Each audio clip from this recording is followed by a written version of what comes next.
मैं अंजलि हूँ। मैंने रवि ने 1 साल की डेटिंग के बाद शादी की है। शादी में हमारे कुछ खास दोस्त और पेरेंट्स आए थे।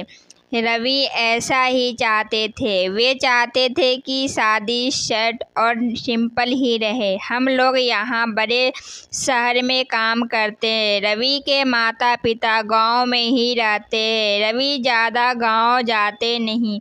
जब कभी मम्मी पापा को मिलना होता तो वो हमें शहर में आकर ही मिल लेते हैं। हमने एक छोटा सा घर भी यहाँ अभी लोन पर ले लिया है। शादी के चलते मैंने अभी नौकरी छोड़ रखी है। हमारा घर रोड के साइड में ही है। खिड़की से रोड दिखाई देती है। हमारे किचन की खिड़की से भी रोड दिखाई देती है। रवि का ऑफिस का टाइम सुबह 9 बजे का है। सुबह में रवि के लिए खाना बनाती हूँ। मेरी नज़र खिड़की के बाहर गई। रोड के दूसरी तरफ एक लड़की की ज़्यादा उम्र की नहीं थी, 26 की होगी। हमारे घर की तरफ देखती रहती थी। पहले दिन मैंने सोचा कि कोई होगी, लेकिन वे 3 से 4 दिन लगातार आती मुझे दिखाई दी। मेरे मन में मैं सोचा जाकर उससे बात करूं, शायद किसी और घर समझकर हमारे घर की ओर देखती रहती होगी। सुबह रवि सोए थे। वे फिर वही दूर खड़ी दिखाई, फिर और हमारे घर की ओर देख रही थी। इस बार मैं बाहर गई। उसने आते मुझे अपनी ओर देखा और घबरा गई। मैंने उससे पूछा, क्या आपको क्या परेशानी है? आप किसे ढूंढ रही हो?